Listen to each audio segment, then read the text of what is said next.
Kerry Blake-Oliver from Peterborough lost her father from liver cancer 20 years after he contracted hepatitis C from a blood transfusion in the 80s. Today she joined a protest outside Parliament, as Emily Knight reports. Sorry. For Kerry Blake-Oliver from Facet near Peterborough, talking about her father's death is at times too much to bear, and she's not alone in her grief. It's destroyed our lives. Husbands have lost wives, wives have lost husbands, parents have lost children, and nobody seems to be caring about giving closure. Her father Stuart died from liver cancer within 3 months of becoming ill in 2004. He was unaware he'd contracted hepatitis C from contaminated blood given to him during a transfusion after a car accident in the 1980s. There was no warning, there was no warning letter, there was nobody to say, you know, perhaps maybe you should go and get yourself tested.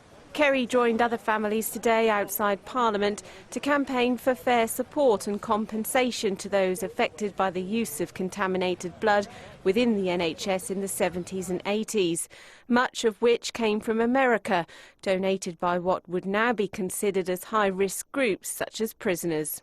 I hope that they're going to give full and final compensation to all of the victims that they have infected. And this is no joke. Never been compensated, ever. No compensation at all. The protest was composed, but its message clear for all to see.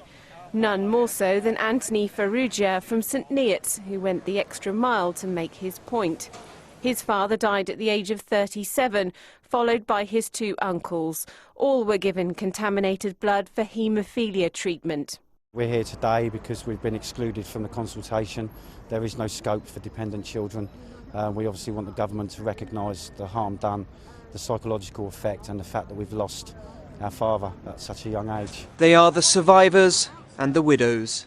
I was infected with HIV in 1983 and then hepatitis C in 89 through contaminated blood. My wife died through the administration of contaminated blood products. She contracted hepatitis C. Campaigning outside Parliament against plans to change compensation for victims, the thousands infected by NHS blood transfusions in the 70s and 80s. Mostly haemophiliacs, the blood was taken from American prisoners and homeless.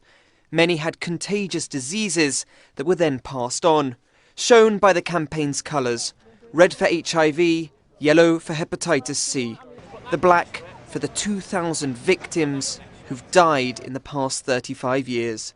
A parliamentary debate is now underway discussing the future of yearly payments to victims.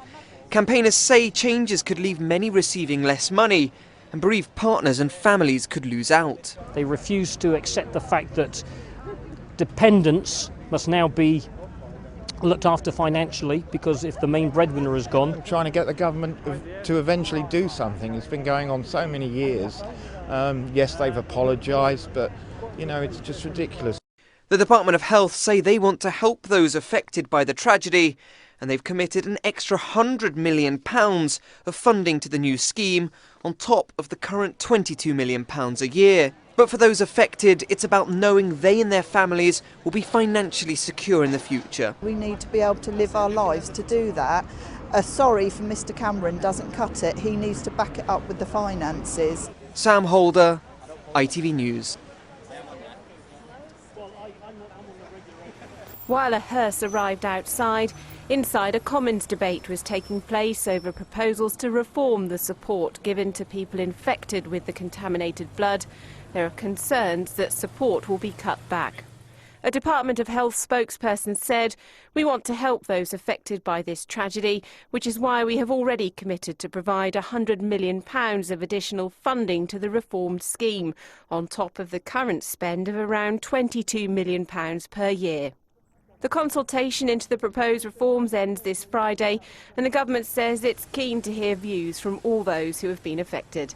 Emily Knight, ITV News. Well, MPs are still debating those reforms. We can speak to our political correspondent Emma Hutchinson, who's at Westminster for us this evening. Emma, it is a very long-running campaign, isn't it? Yes, for some people this campaign has been running for longer than 30 years, and as MPs pointed out when they started this afternoon's debate, they had a very similar debate in Parliament more than 6 years ago. Campaigners say that the government are dragging their feet on this one. They say they want a fair support and compensation package, and they do have a lot of support from MPs from across our region, many of whom who've heard first-hand from their constituents who've been affected by this. But the government say they promised extra money, that £100 million we heard Emily mention, and a year ago David Cameron, the Prime Minister, offered an apology. It is difficult to imagine the feelings of unfairness that people must feel at being infected with something like hepatitis C or HIV as a result of a totally unrelated treatment within the NHS. And to each and every one of those people, I would like to say sorry on behalf of the government for something that should not have happened.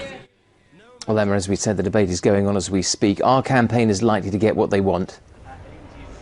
Well, we don't know just yet because there will be a consultation. The consultation is ongoing. That finishes on Friday, and then the government will look at those responses. But what the campaigners want is not just more money, but compensation for those who lost their mothers or fathers or spouses in this crisis. Some say it's the worst crisis ever to hit the NHS. The government have promised some additional money, but campaigners will have to wait till after Friday, after the government have looked at all the responses to their consultation, to see whether there'll be even more available.